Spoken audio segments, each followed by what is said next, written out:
সুপ্রিয় দর্শক, আসসালামু আলাইকুম। আপনাদের সবাইকে স্বাগত জানাচ্ছি এখনকার আলোচনা। আপনাদের সঙ্গে আছি আমি সিরাজুল ইসলাম। দর্শক, রাতভর ইরান এবং আমেরিকার মধ্যে ব্যাপক সংঘর্ষ হয়েছে। ইরানের হামলায় আমেরিকার বড় রকমের ক্ষয়ক্ষতি হয়েছে। বলা যায় পুরো মধ্যপ্রাচ্য ইরানের ক্ষেপণাস্ত্র এবং ড্রোনের হামলায় জ্বলছে। এর ভেতরে ইরান কুয়েত, বাহরাইন এবং সংযুক্ত আরব আমিরাতের লোকজনকে মেসেজ দিয়েছে, বার্তা দিয়েছে, সতর্ক বার্তা, যাতে তারা মার্কিন সামরিক কোনো ঘাঁটির কাছে না থাকে।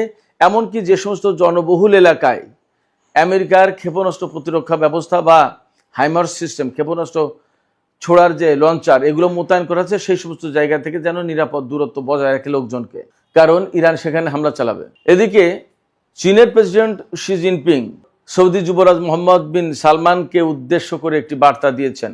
তিনি বলেছেন, পারস্য উপসাগরীয় অঞ্চলের তেল সম্পদ বাঁচাতে হলে আমেরিকাকে ইরানের উপরে হামলা করা থেকে বিরত রাখুন। অর্থাৎ ইরানের উপর যাতে আমেরিকা হামলা বন্ধ করে, তার বার্তা দিয়েছেন শি জিনপিং। শি জিনপিংয়ের এই মেসেজ, এই বার্তা আসলে কি অর্থ বহন করে, আমি সে বিষয়ে আশা করি বিস্তারিত আলোচনা করব। এদিকে মার্কিন যুদ্ধবাজ সিনেটর লিন্ডসে গ্রাহামের মৃত্যু হয়েছে। তিনি মারা গেছেন, কিন্তু তার মৃত্যু নিয়ে নানান বিতর্ক। কেন এই বিতর্ক এবং লিন্ডসে গ্রাহাম আসলে কি ছিলেন, কেন তাকে যুদ্ধবাজ বলা হয়, তিনি আসলে কিভাবে আমেরিকার জন্য, তিনি আসলে কিভাবে মার্কিন অস্ত্র কোম্পানিগুলোর জন্য লাভ বয়ে এনেছেন, সে বিষয় নিয়েও আমি আলোচনা করার চেষ্টা করব। আশা করি আপনারা আজকের এই ভিডিও থেকে বিশেষ কিছু গুরুত্বপূর্ণ তথ্য পাবেন। আর ভিডিও যদি ভালো লাগে তাহলে লাইক, কমেন্ট, শেয়ার করবেন এবং চ্যানেলটি সাবস্ক্রাইব করে সাথেই থাকবেন। দর্শক, শুরু করি ইরান এবং আমেরিকার মধ্যকার যে হামলা, পাল্টা হামলার ঘটনা, তা নিয়ে। এরই মধ্যে সামাজিক যোগাযোগের মাধ্যমে বিভিন্ন রকমের তথ্য ছড়িয়েছে। যেমন ইরান আমেরিকার আব্রাহাম লিঙ্কন বিমানবাহী রণতরীতে হামলা চালিয়েছে সিজিল ক্ষেপণাস্ত্র দিয়ে। আসলে এই তথ্যের কোনো বাস্তবতা আমি যাচাই বাছাই করতে পারিনি, শুধুমাত্র সামাজিক যোগাযোগ মাধ্যমে দেখছি।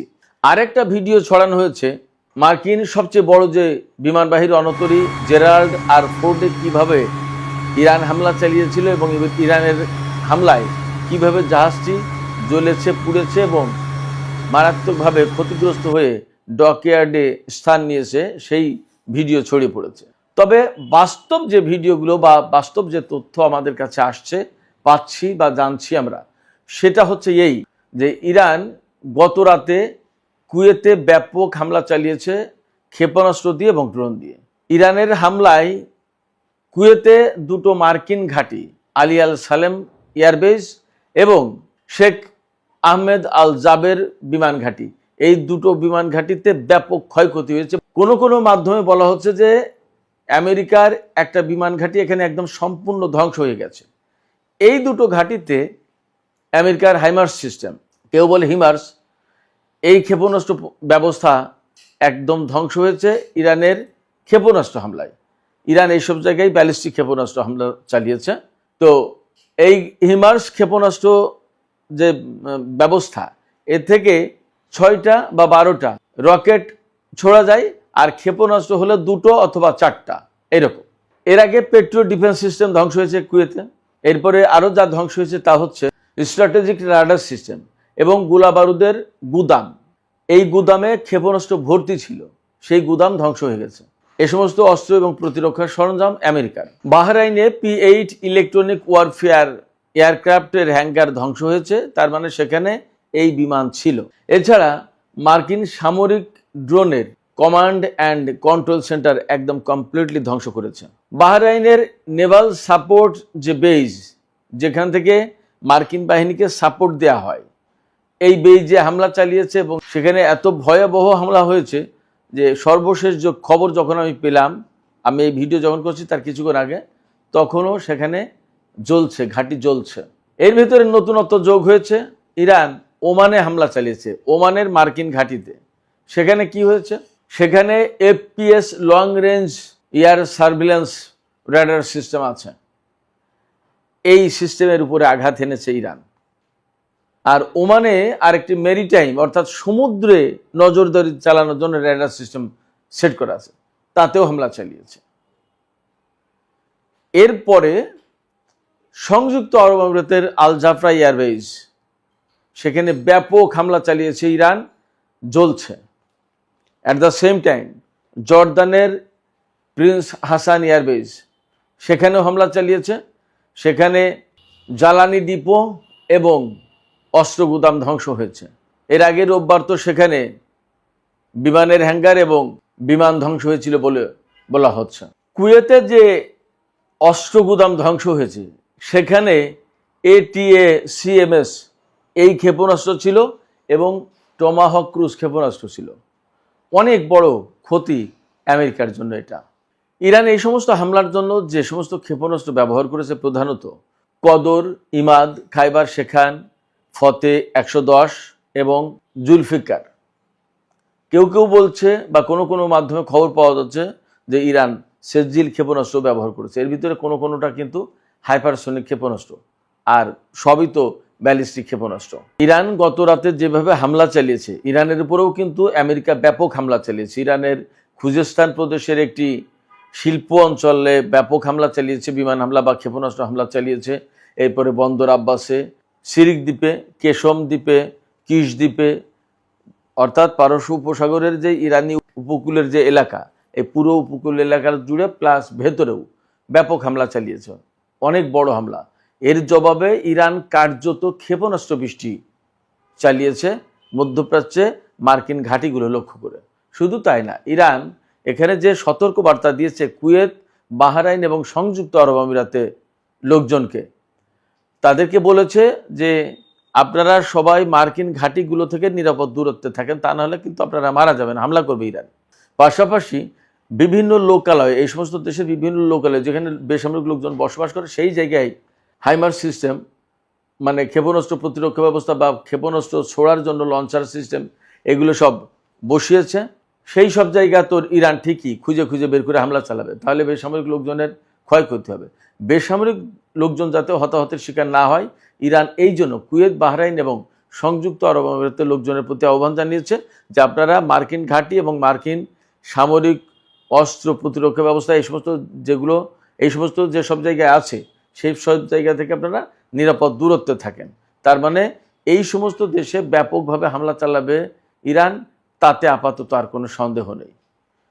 শুধু তাই না, ইরান কিন্তু এই হুঁশিয়ারি উচ্চারণ করেছে, পারস্য উপসাগরীয় যে সমস্ত আরব দেশ ইরানের বিরুদ্ধে যুদ্ধ করার জন্য আমেরিকাকে ঘাঁটি, বন্দর, আকাশপথ দিয়ে সহযোগিতা করছে, তারা যদি তাদের তেল সম্পদ ব্যবহার করতে চায় তাহলে এখনই এই সমস্ত ঘাঁটি ব্যবহার বন্ধ করুক, অর্থাৎ আমেরিকার সেনারা যাতে এই সমস্ত ঘাঁটি ব্যবহার করতে না পারে।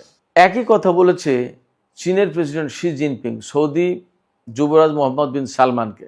চীনা প্রেসিডেন্ট বলেছেন যে পারস্য উপসাগরীয় এলাকার আরব দেশগুলো যদি তেল এবং গ্যাস ব্যবহার করতে চায়, এই সম্পদগুলো যদি বাঁচাতে চায় ইরানের ক্ষেপণাস্ত্র থেকে, তাহলে এই সব দেশ যেন আমেরিকাকে তাদের ঘাঁটি মাটি ব্যবহার করা থেকে বিরত রাখে, বন্ধ করে দেয়, যাতে আমেরিকা ব্যবহার করতে না পারে। 1, 2 হচ্ছে শি জিনপিং আরও বলেছেন যে এই পারস্য উপসাগরীয় আরব দেশগুলোর নেতাদের উচিত ইরানের নেতৃত্বকে ধ্বংস করার জন্য আমেরিকা যেভাবে ক্ষেপণাস্ত্র এবং বিমান হামলা চালাচ্ছে সেইগুলো বন্ধ করতে বাধ্য করা উচিত আমেরিকাকে।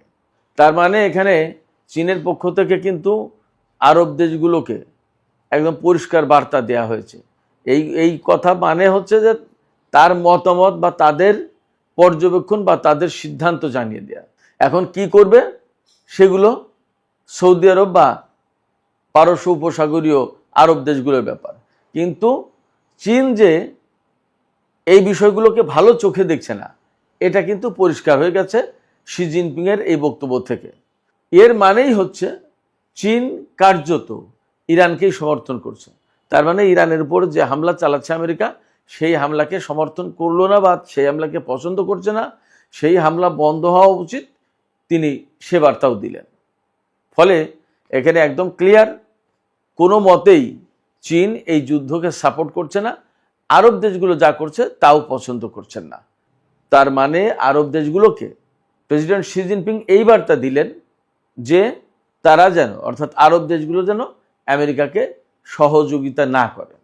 এপাশে হরমুজ প্রণালী তো কার্যত বন্ধই রয়েছে। গতকাল অর্থাৎ রোববার সব কিছু মিলে মোট 6টা জাহাজ হরমুজ প্রণালী অতিক্রম করেছে। তার ভিতরে ইরানের 1টি বা 2টি জাহাজে 2 মিলিয়ন অর্থাৎ 20 লাখ ব্যারেল তেল পরিবহন করা হয়েছে। আর একটা জাহাজ ছিল কুয়েতের 5 লাখ ব্যারেল তেলের জাহাজ। মোট 6টা জাহাজ গতকাল চলাচল করেছে হরমুজ প্রণালী দিয়ে।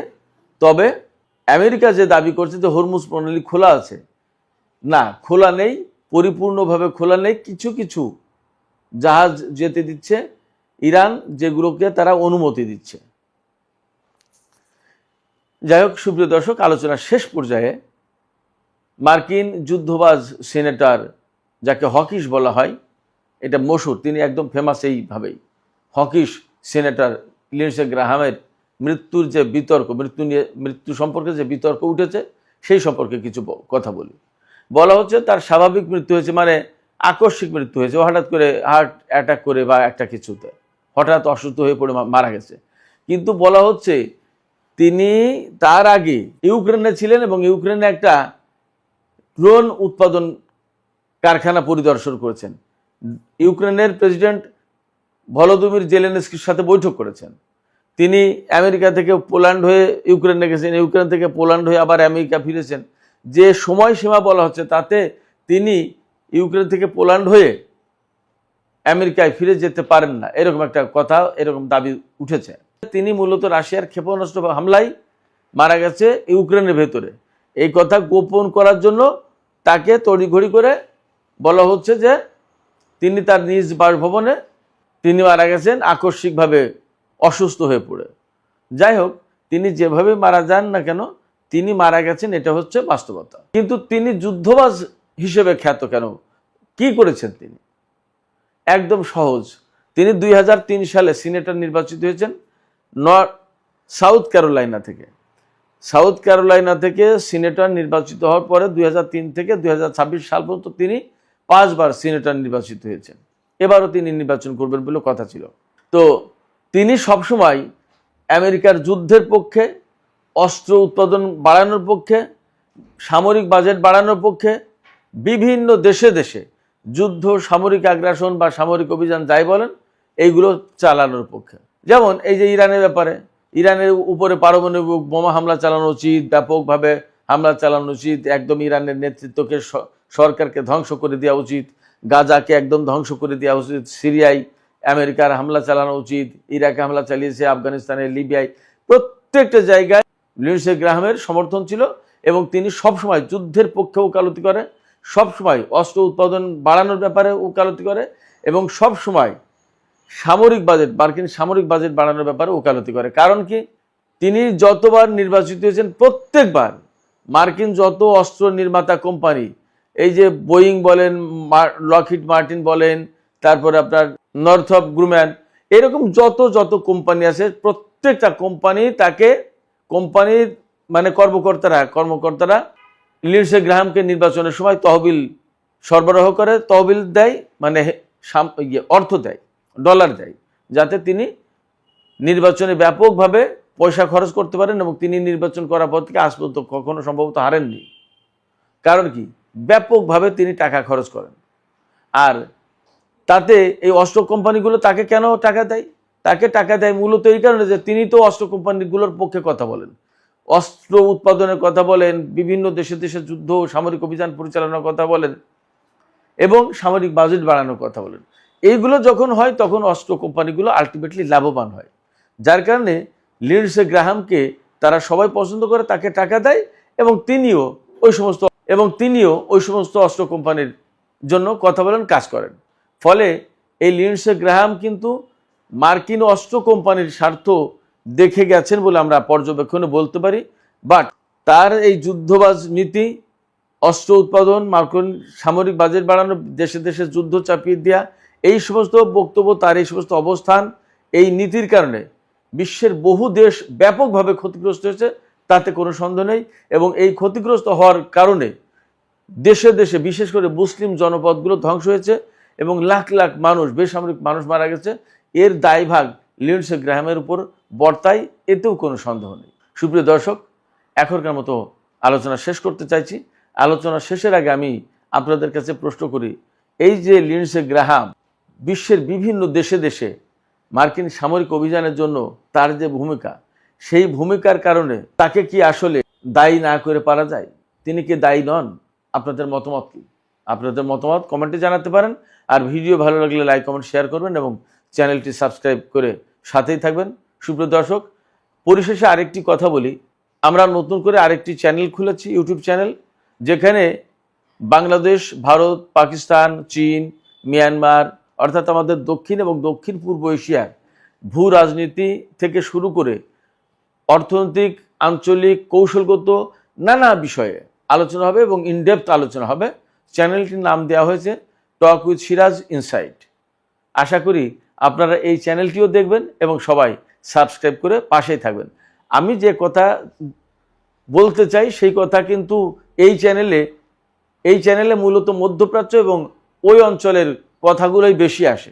সেক্ষেত্রে আমাদের অঞ্চল, আমাদের যে দক্ষিণ এশিয়া বা দক্ষিণ পূর্ব এশিয়া বাদ থেকে যাচ্ছে, এই বিষয়েও অনেক বিশ্লেষণ দরকার। সেই জন্য নতুন এই চ্যানেল খোলা, টক উইথ সিরাজ ইনসাইট। আশা করি দুটো চ্যানেলের সাথে আপনারা থাকবেন, সাবস্ক্রাইব করবেন, সহযোগিতা করবেন এবং প্রতিদিন নিত্য নতুন ইনডেপথ আলোচনা নিয়ে আপনাদের জন্য ভিডিও উপহার দেব। দর্শক, আমি আপনাদের গত কয়েকদিন ধরে বারবার একটা কথা বলে আসছিলাম, মনে পড়ে? আমি বলেছিলাম যে এতদিন মধ্যপ্রাচ্যে যা হচ্ছিল সেটা ছিল স্রেফ টুকটাক হামলা, একটা ছায়া যুদ্ধ। কিন্তু আসল সবচেয়ে বড় যুদ্ধটা এখনো বাকি। আজ 13ই জুলাই সোমবারের সকালটা প্রমাণ করে দিল যে আমার সেই জিওপলিটিক্যাল হিসাব এক বিন্দুও ভুল ছিল না। দর্শক, অপেক্ষার পালা শেষ। যে মহা বিস্ফোরণ, যে পূর্ণাঙ্গ যুদ্ধের আশঙ্কা পুরো বিশ্ব করছিল, আজ সকালে তার আনুষ্ঠানিক শুরু হয়ে গেল। আর এই যুদ্ধ এখন এমন এক পর্যায়ে পৌঁছেছে যেখান থেকে পেছনে ফেরার আর কোনো রাস্তা কারো কাছেই খোলা নেই। মধ্যপ্রাচ্যের আজকের এই বিশেষ প্রতিবেদনে আমি আপনাদের এমন কিছু খবর আর স্যাটেলাইট প্রমাণ দেখাবো, যা দেখার পর আপনি নিজেই বলবেন আমি ঠিক বলছি কিনা। আজ সকালে আমেরিকা তাদের অস্তিত্ব বাঁচাতে ইরানের উপর একযোগে 4 স্তরে ভয়াবহ হামলা চালিয়েছে। কিন্তু এর জবাবে ইরান যা করেছে তা পেন্টাগনকেও ভাবতে বাধ্য করে দিয়েছে। বাহরাইনে থাকা আমেরিকার সবচেয়ে বড় এয়ারবেসে আজ দাউ দাউ করে আগুন জ্বলছে। জর্ডানে আমেরিকার ফুয়েল ডিপো ছাই হয়ে গেছে। আর হরমুজ প্রণালীর এই যুদ্ধের কারণে বিশ্ববাজারে তেলের দাম এমনভাবে রকেটের গতিতে বাড়তে শুরু করেছে যে আগামী দিনে যে ভয়াবহ মুদ্রাস্ফীতি আসতে চলেছে তার জন্য আমাদেরকে প্রস্তুত এখন থেকেই হতে হবে। আসুন আমাদের আজকের প্রথম খবরের দিকে তাকাই। আজ 13ই জুলাই 2026 সকালের আলো ফুটতে না ফুটতেই আমেরিকা ইরানের উপর একটা বিশাল এবং অভাবনীয় হামলা চালিয়েছে। দর্শক, এই হামলা কোনো সাধারণ এয়ার স্ট্রাইক ছিল না। আমেরিকার সেন্ট্রাল কমান্ড আজ সকাল 8:03 হামলার ভিডিও প্রকাশ করে জানিয়েছে যে তারা ইতিহাসে প্রথমবারের মতো একই সাথে 4টি আলাদা স্তরে এই হামলা চালিয়েছে। কি সেই 4 লেয়ার? 1 ফাইটার জেট, 2 নেভির যুদ্ধ জাহাজ, 3 ওয়ান ওয়ে অ্যাটাক ড্রোন বা সুসাইড ড্রোন এবং 4 one way attack sea drone বা সামুদ্রিক সুসাইড ড্রোন। আমেরিকা দাবি করছে তারা ইরানের সামরিক ক্ষমতাকে পঙ্গু করে দিয়েছে। ইরানি সূত্রগুলোও নিশ্চিত করেছে যে বন্দর আব্বাস, সিরি, জাস্ক এবং কেশম আইল্যান্ডের বিস্তীর্ণ এলাকায় অত্যন্ত জোরালো বিস্ফোরণ হয়েছে। এখন এই যে জায়গাগুলোর নাম আমি বললাম, বন্দর আব্বাস, জাস্ক, কেশম, এগুলো কোথায় অবস্থিত জানেন? এগুলো হরমুজ প্রণালীর একদম বুকের উপরে বসে থাকা ইরানের নেভাল এবং কোস্টাল ডিফেন্সের সবচেয়ে গুরুত্বপূর্ণ ঘাঁটি। সেন্টকম বলছে তারা প্রিসিশন মিউনিশন দিয়ে ইরানের air defence system, coastal radar, missile site এবং আইআরজিসির স্পিড বোটগুলোকে ধ্বংস করেছে। সেন্টকম তাদের সকাল 8:03 বিবৃতিতে আরও বলেছে যে হরমুজ প্রণালী একটি আন্তর্জাতিক জলসীমা, এখানে ইরানের কোনো দখলদারি চলবে না। তারা নাকি যে কোনো মূল্যে বাণিজ্যিক জাহাজ পারাপার নিশ্চিত করবে। কিন্তু আসল ব্যাপারটা হলো দর্শক, আমেরিকা যে লেভেলের মরিয়া ভাব দেখাচ্ছে তাতেই তাদের দুর্বলতা প্রকাশ পাচ্ছে। আমি আপনাদের 2 মাস আগে সেই প্রথম যুদ্ধবিরতির সময়ই বলেছিলাম যে আগামী সংঘাতটা এই হরমুজ প্রণালী নিয়েই হবে, আর আজ সেটাই হচ্ছে। ইরান বলছে হরমুজ বন্ধ, আমেরিকা বলছে হরমুজ খোলা। এই ইগোর লড়াই এখন সরাসরি রণাঙ্গনের রূপ নিয়েছে। এবার আসুন দেখি এই হামলার পর ইরান আমেরিকার কতটা ক্ষতি করেছে। দর্শক, আজ 13ই জুলাই সকালে বাহরাইনে আমেরিকার সবচেয়ে বড় সামরিক ঘাঁটিতে যা ঘটেছে তা গত কয়েক দশকের মধ্যে আমেরিকার জন্য সবচেয়ে বড় লজ্জার ইতিহাস। আজ 13ই জুলাই সকালে ইরানের আইআরজিসি তাদের জবাবি অপারেশনের দ্বিতীয় ধাপে বাহরাইনে অবস্থিত শেখ ইসা এয়ারবেসে এমন একটা ভয়াবহ মিসাইল আর ড্রোন হামলা চালিয়েছে যার ফলে ঘাঁটির উপর এখন কালো ধোঁয়ার বিশাল বিশাল কুণ্ডুলি উঠছে। দর্শক, এই শেখ ইসা এয়ারবেস কোনো সাধারণ জায়গা নয়। এখানেই বাহরাইনের এয়ারফোর্সের পাশাপাশি আমেরিকান মিলিটারির সবচেয়ে গুরুত্বপূর্ণ ক্রিটিক্যাল অ্যাসেটগুলো রাখা থাকে। আপনারা একটু লজিক্যালি ভাবুন, ইরান দাবি করছে তাদের হামলায় এই ঘাঁটিতে থাকা আমেরিকান হেলিকপ্টার মেইনটেনেন্স ফ্যাসিলিটি, আমেরিকার P-8 ইলেকট্রনিক ওয়ারফেয়ার এয়ারক্রাফটের হ্যাঙ্গার এবং আমেরিকার drone command and control centre পুরোপুরি ধ্বংস হয়ে গেছে। দর্শক, ভালো করে শুনবেন, আইআরজিসি তাদের বিবৃতিতে সরাসরি ধ্বংস, ডিস্ট্রয়েড শব্দটি ব্যবহার করেছে। তারা স্পষ্ট বলেছে আমেরিকা আগে হামলা করেছে বলেই তারা জবাব দিয়েছে এবং তাদের এই জবাবি অপারেশন এখনো শেষ হয়নি, সামনে আরো হামলা হবে। দেখুন দর্শক, আমেরিকা বা বাহরাইন হয়তো অফিসিয়ালি তাদের এই বিশাল ক্ষতির কথা স্বীকার করবে না, কিন্তু আপনারা কি বুঝতে পারছেন গেমটা কোথায় চলে গেছে? আমি আপনাদের গতকালকের ভিডিওতেই বলেছিলাম যে ইরানের ড্রোন উৎপাদন এখন 3 গুণ বেড়ে গেছে। আজ সকালে বাহরাইনে আমেরিকার সেই দামি দামি পেট্রিয়ট এয়ার ডিফেন্স সিস্টেমগুলোকে ধোঁকা দিয়ে ইরানের ড্রোনগুলো ঠিকই কমান্ড সেন্টারে গিয়ে আঘাত এনেছে। আমেরিকা 140টা জায়গায় বোমা মেরেও ইরানের এই 3 গুণ ড্রোন শক্তিকে একটুও আঁচড় কাটতে পারেনি, বরং আমেরিকা এখন তাদের নিজেদের ঘাঁটিতেই অন্ধ এবং পঙ্গু হয়ে যাচ্ছে। আর পঙ্গু হওয়ার এই গল্প শুধু বাহরাইনেই আটকে নেই। আজ 13ই জুলাই সকালে ইরানের প্রেস টিভিতে আসা আরেকটি ব্রেকিং রিপোর্ট শুনুন। শুধু বাহরাইন নয়, জর্ডানেও আগুন ধরিয়ে দিয়েছে আইআরজিসি। রিপোর্ট অনুযায়ী আইআরজিসির অ্যারোস্পেস ফোর্স জর্ডানে অবস্থিত প্রিন্স হাসান এয়ারবেসে আমেরিকার ফুয়েল ডিপো এবং অ্যামুনিশন স্টোরেজ বা অস্ত্রের গুদামে সরাসরি মিসাইল হিট করেছে। হামলায় সেখানে বিশাল আগুন ধরে যায়। আর সবচেয়ে আশ্চর্যের বিষয় হলো এবার শুধু মুখের কথা নয়, নতুন স্যাটেলাইট ছবিও সামনে চলে এসেছে, আগে এবং পরে। এই স্যাটেলাইট ছবিতে পরিষ্কার দেখা যাচ্ছে যে প্রিন্স হাসান এয়ারবেসের ভিতরের একটা বিশাল হ্যাঙ্গার মাটির সাথে মিশে গেছে এবং ফাইটার জেট ওড়ার যে রানওয়ে, সেই রানওয়েতেও সরাসরি গর্ত তৈরি হয়েছে। দর্শক, একটু গভীরভাবে জিওপলিটিক্সটা বুঝুন। জর্ডানে ফুয়েল ডিপো ধ্বংস মানে আমেরিকার ফাইটার জেটগুলো ওখান থেকে উঠতে পারবে না। রানওয়ে ধ্বংস মানে সেখান থেকে কোনো অপারেশন চালানো যাবে না। বাহরাইনের ড্রোন কমান্ড সেন্টার ধ্বংস মানে আমেরিকা আকাশে নজরদারি করতে পারবে না। ইরান মূলত মধ্যপ্রাচ্যে আমেরিকার চোখ, কান, হাত, পা সব কেটে ফেলছে এক এক করে।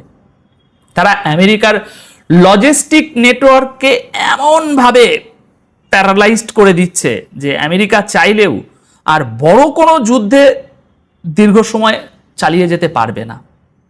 দর্শক, এবার শুনুন আর একটা বড় খবর।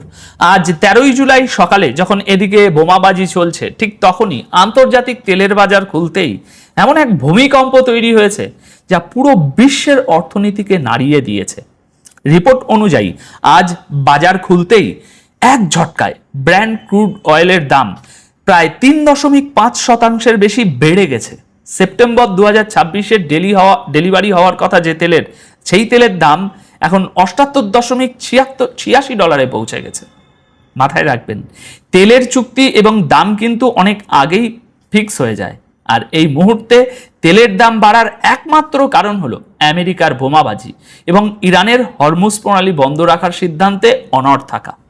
আপনাদের কি মনে আছে, আমি আগের ভিডিওতে বলেছিলাম যে ইরান যুদ্ধের আগেই তাদের রিজার্ভার খালি করে 6টি বিশাল সুপার ট্যাঙ্কারে করে 1,10,00,000 ব্যারেল তেল বাজারে ছেড়ে দিয়েছে, নগদ টাকা ঘরে তুলে নিয়েছে কিছুটা হলেও। ইরান খুব ভালো করেই জানতো যে আগামীতে কি হতে চলেছে, তারা তাদের ক্যাশ ফ্লো মোটামুটি সিকিওর করে নিয়েছে। আর এখন পুরো দুনিয়ার চোখ হরমুজ প্রণালীর দিকে। হরমুজ যদি আর কয়েক সপ্তাহ বন্ধ থাকে তবে তেলের দাম কোথায় গিয়ে ঠেকবে তা কেউ কল্পনা করতে পারছে না। আর তেলের দাম বাড়া মানেই পেট্রোল, ডিজেল থেকে শুরু করে ট্রান্সপোর্ট এবং আপনার রোজকার বাজারের জিনিসের দাম আকাশ ছোঁয়া হওয়া। দর্শক, আমরা আজ এই যে ঘটনাগুলো দেখছি এগুলো কোনোভাবেই আর টুকটাক সংঘাত নয়। আমি আপনাদের বারবার বলেছিলাম বড় যুদ্ধ সামনে আসছে। আজ সকালে সেই মহাযুদ্ধ শুরু হয়ে গেছে। আমেরিকা 4 লেয়ারে হামলা করে ভেবেছিল তারা হিরো হয়ে যাবে, কিন্তু ইরান, বাহরাইন আর জর্ডানে তাদের লজিস্টিক ধ্বংস করে বুঝিয়ে দিয়েছে যে মধ্যপ্রাচ্যের রিমোট কন্ট্রোল এখন আর অতটা হোয়াইট হাউসের হাতে নেই। এদিকে লিন্ডসে গ্রামের মৃত্যুতে শোকাহত ইসরায়েল, অন্যদিকে 3 গুণ শক্তিশালী ড্রোন নিয়ে ঝাঁপিয়ে পড়া ইরান, আর এর মাঝখানে হরমুজ প্রণালীতে আটকে পড়ে ধুঁকতে থাকা বিশ্ব অর্থনীতি। তো দর্শক, আজকের এই বিশ্লেষণ তাহলে এখানেই শেষ করছি। তবে যাওয়ার আগে আমি আপনাদের কাছে একটা অত্যন্ত লজিক্যাল প্রশ্ন রেখে যেতে চাই, একটু ভেবে উত্তর দেবেন দর্শক। এখন আপনাদের কি মনে হয়, সিরিয়াসলি বলবেন, আমেরিকা কি তাদের এই ধ্বংস হতে বসা অর্থনীতি এবং জর্ডান বাহরাইনে গুড়িয়ে যাওয়া লজিস্টিক নিয়ে ইরানের সাথে এই দীর্ঘমেয়াদী যুদ্ধে টিকে থাকতে পারবে, নাকি খুব শীঘ্রই ডোনাল্ড ট্রাম্প তার অহংকার গিলে নিয়ে ইরানের শর্ত মেনে একটা চরম অপমানজনক চুক্তিতে সই করতে বাধ্য হবেন? নিচে কমেন্ট সেকশনে অবশ্যই আপনাদের প্রত্যেকের মতামত জানাবেন। সবাই খুব ভালো থাকবেন, সাবধানে থাকবেন। ধন্যবাদ।